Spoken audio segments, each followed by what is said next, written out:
रूस और यूक्रेन के बीच युद्ध चल रहा है। पहले दुनिया को लगा कि ये युद्ध कुछ दिन में ही समाप्त हो जाएगा। रूस को भी शायद यही लगा होगा। लेकिन अब युद्ध शुरू हुए 10 दिन से ज्यादा हो चुके हैं और अब दुनिया ये सोच रही है कि ये युद्ध खत्म कब होगा, कैसे होगा। समझते हैं कि इस पूरे विवाद के युद्ध के क्या संभावित समाधान, क्या संभावित नतीजे हो सकते हैं। पहली स्थिति यह है कि रूस हमले तेज कर सकता है, जिससे वो जल्द से जल्द यूक्रेन पर कब्जा कर सके और युद्ध समाप्ति की घोषणा कर सके। लेकिन इस स्थिति में काफी विनाशकारी नतीजे भी हो सकते हैं। हजारों लोग मारे जा सकते हैं, क्योंकि यूक्रेन की सेना को रूस की सेना से कमतर ही माना जा रहा है, भले ही उनका संघर्ष कितना भी प्रभावी क्यों न हो।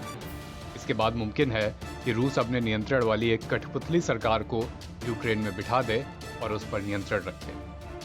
दूसरी स्थिति यह है कि यूक्रेन के राष्ट्रपति जेलेंस्की की या तो हत्या हो सकती है या फिर वो देश छोड़कर भाग सकते हैं। जेलेंस्की पहले भी ऐसी आशंका लगातार जता चुके हैं कि रूस उनकी हत्या करवा सकता है। फिर बीच बीच में ऐसी खबरें भी आती रही हैं कि वो देश से कहीं बाहर चले गए हैं या लापता हो गए हैं, भाग गए हैं। हालांकि हर बार जेलेंस्की ने सामने आकर ऐसी खबरों का खंडन किया है। तीसरी स्थिति यह हो सकती है कि लड़ाई लंबी खिंच जाए।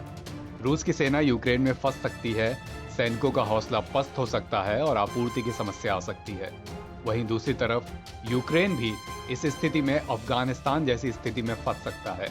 यानी ये स्थिति दोनों ही देशों के लिए बिल्कुल भी अच्छी नहीं होगी और दोनों ही देश ऐसी स्थिति में नहीं पड़ना चाहेंगे।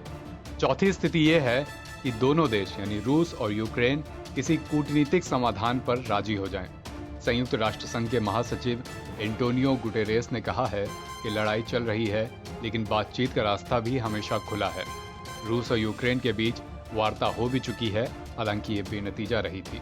अगर ऐसा होता है यानी दोनों देश कूटनीतिक समाधान पर पहुंचते हैं और युद्ध रोककर कूटनीति के रास्ते पर चलते हैं, तो ये सबसे बेहतर स्थिति होगी। इस बीच अपने देश के अस्तित्व के लिए लड़ रहे यूक्रेन के राष्ट्रपति वोलोदिमीर जेलेंस्की ने अमेरिका से और लड़ाकू विमान भेजने और रूस से तेल आयात कम करने की भावुक अपील की है, ताकि उनका देश रूसी सैन्य कार्रवाई का मुकाबला कर सके। जेलेंस्की ने शनिवार को अमेरिकी सांसदों को निजी तौर पर किए गए वीडियो कॉल में कहा कि संभव है कि वो उन्हें आखिरी बार जिंदा देख रहे हो। बीते दिनों एक रिपोर्ट में दावा किया गया था कि पिछले हफ्ते रूसी हमला शुरू होने के बाद से 3 बार जेलेंस्की को मारने की कोशिश की गई थी, लेकिन फिलहाल वो सुरक्षित हैं। एनबीटी ऑनलाइन की रिपोर्ट।